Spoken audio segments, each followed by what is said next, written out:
করার পরিকল্পনা সবকিছু তার বক্তব্যে নিয়ে এসেছেন। ছোট্ট কয়েকটি বিষয় বলে আজকে আমরা আমাদের মহাসমাবেশের দিকে যাব। প্রথমত সবচেয়ে যে গুরুত্বপূর্ণ বিষয়টি সেটি হচ্ছে আমরা বিশ্বাস করি যে জনাব তারেক রহমানকে সামনে রেখে বাংলাদেশের মানুষ এবার ধানের শীষে ভোট দেয় নাই। বাংলাদেশের মানুষ ধানের শীষে ভোট দিয়েছে বেগম খালেদা জিয়াকে সামনে রেখে, মেজর জিয়াউর রহমানকে সামনে রেখে। জনাব তারেক রহমান তার এই যোগ্য পিতামাতার উত্তরসূরি হিসেবে বাংলাদেশের মানুষের কাছে একটা সুযোগ পেয়েছেন। তাকে সিদ্ধান্ত নিতে হবে যে তিনি এই সুযোগটা কাজে লাগাবেন কি লাগাবেন না। কিন্তু আমরা যখন দেখি যে আওয়ামী লীগের সময়ে যেভাবে বিভিন্নভাবে মিডিয়া দখল করা হতো, তার সময় একই কায়দায় মিডিয়ার গুরুত্বপূর্ণ জায়গাগুলোতে কোনো ধরনের অভিজ্ঞতা না থাকা সত্ত্বেও তার দলীয় নেতাকর্মীদের দ্বারা নিয়ন্ত্রণ করা হয়, তখন আমরা আগের যে বাংলাদেশ ছিল সেই বাংলাদেশের লক্ষণ আবারও দেখতে পাই। আমরা আমাদের জায়গায় দেখি নাসির ভাইয়ের যে কথাটা বলার কথা ছিল, 24-এর অভ্যুত্থানের আগে বাংলাদেশে চাঁদাবাজি হতো, এখন বাংলাদেশে চাঁদাবাজি হয় কিনা? চাঁদাবাজি হয় কিনা? ক্ষমতার অপব্যবহার হয় কিনা? থানায় থানায় টাকা নেওয়া হয় কিনা? জমি দখল হয় কিনা?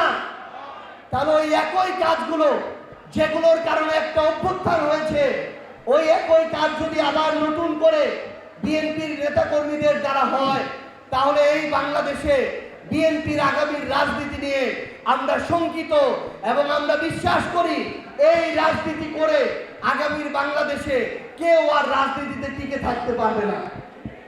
আমরা স্পষ্টভাবে কয়েকটা কথা বলতে চাই।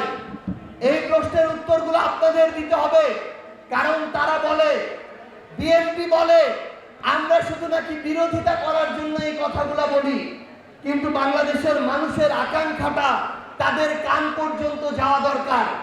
আপনাদের সবাইকে এগুলোর উত্তর দিতে হবে। আমরা কি বাংলাদেশের সীমান্তে আর হত্যাকাণ্ড চাই? আমরা কি চাঁদাবাজি চাই? আমরা কি অন্য দেশের দাদাগিরি চাই?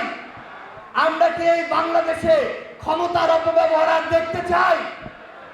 যদি আমরা এগুলো না চাই, তাহলে আপনাদেরকে সেই দলেই যেতে হবে যেই দল এই কাজগুলো করে না, যেই দল এই কাজগুলো আগামীতেও কখনো করবে না। কিন্তু যারা এই কাজগুলো ক্ষমতায় আসতে না আসতেই করা শুরু করেছে, তাদের হাতে কি বাংলাদেশ নিরাপদ হতে পারে? তাদের হাতে বাংলাদেশ নিরাপদ হতে পারে? পারে না। আপনাদেরকে শুধু একটা আহ্বান করব, জাতীয় নির্বাচনে বিএনপিকে 50% মানুষ ভোট দিয়েছে, তার মানে এখনো অর্ধেক মানুষ আছে যারা বিএনপিকে ভোট দেয় নাই, এবং যারা ভোট দিয়েছে তাদের মধ্যে 3 মাস যেতে না যেতে এরকম হাজার হাজার লক্ষ লক্ষ মানুষ আছে যারা এখনই বিএনপির উপরে হতাশ হয়ে গিয়েছে, যারা মনে করছে যে বিএনপি তাদের সাথে প্রতারণা করেছে, যারা মনে করছে বিএনপি গণভোট বাস্তবায়ন করতে চেয়েছিল কিন্তু এখন বলছে গণভোট অবৈধ। গণভোট কি অবৈধ? আমরা সংস্কার চাই কিনা? আমরা সংস্কার চাই কিনা? যদি আমরা চাই, তাহলে আমাদের এই বিএনপির প্রতারণা মনে রেখে, মাথায় রেখে আগামীর স্থানীয় নির্বাচনে তাদের পক্ষে ভোট দিতে হবে যারা আপনাদের জন্য কথা বলবে, জনগণের জন্য কথা বলবে। আমরা তাদেরকে ভোট দিতে পারবো তো? আমরা তাদেরকে ভোট দিতে পারবো? আমাদের রাজশাহীতে মেয়র কোনো প্রার্থী আছে? রাজশাহীতে মেয়র কোনো প্রার্থী আছে? রাজশাহীতে মেয়র কোনো ভাই আছে?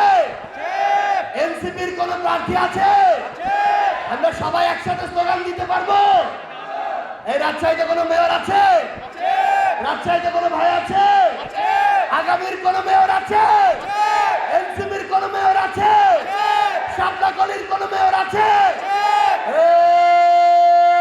সেই ভাই জোরে বলি জিতে যাবে রাজশাহীতে, আগামীতে মেয়র হবে জনগণের, এনসিপির সাধারণের, সবার সেরা জিতে যাবে ইনশাআল্লাহ। ইনকিলাব ইনকিলাব ইনকিলাব। কিনা জিন্দাবাদ জিন্দাবাদ ক্ষমতা না জনতা জনতা জনতা আপোষ না সংগ্রাম সংগ্রাম সংগ্রাম দালালি না রাজপথ রাজপথ রাজপথ দিয়েছি তো রক্ত আরো দেব রক্ত রক্তের বন্যায় ভেসে যাবে অন্যায় এই বাংলাদেশে কোনো পার্টি আছে আছে রাজশাহী মহানগরে কোনো পার্টি আছে আছে রাজশাহী বিভাগে কোনো পার্টি আছে আছে আগামীর বাংলাদেশের কোনো পার্টি আছে আছে এই সেই পার্টি এনসিপি জোরে বলি এনসিপি আরো জোরে এনসিপি ইনশাআল্লাহ এনসিপি আগামীতে এনসিপি বিপ্লবে এনসিপি সংগ্রামে এনসিপি রাজপথে এনসিপি মা বোনদের এনসিপি সহযোদ্ধার এনসিপি তরুণদের এনসিপি জিতে যাবে এনসিপি ইনশাআল্লাহ এনসিপি এই বাংলাদেশে কোনো মার্কা আছে আছে আগামীর কোনো মার্কা আছে আছে তরুণদের কোনো মার্কা আছে আছে মোবাশ্বের ভাইয়ের কোনো মার্কা আছে আছে মেয়রের কোনো মার্কা আছে আছে জেতার মতো কোনো মার্কা আছে আছে এই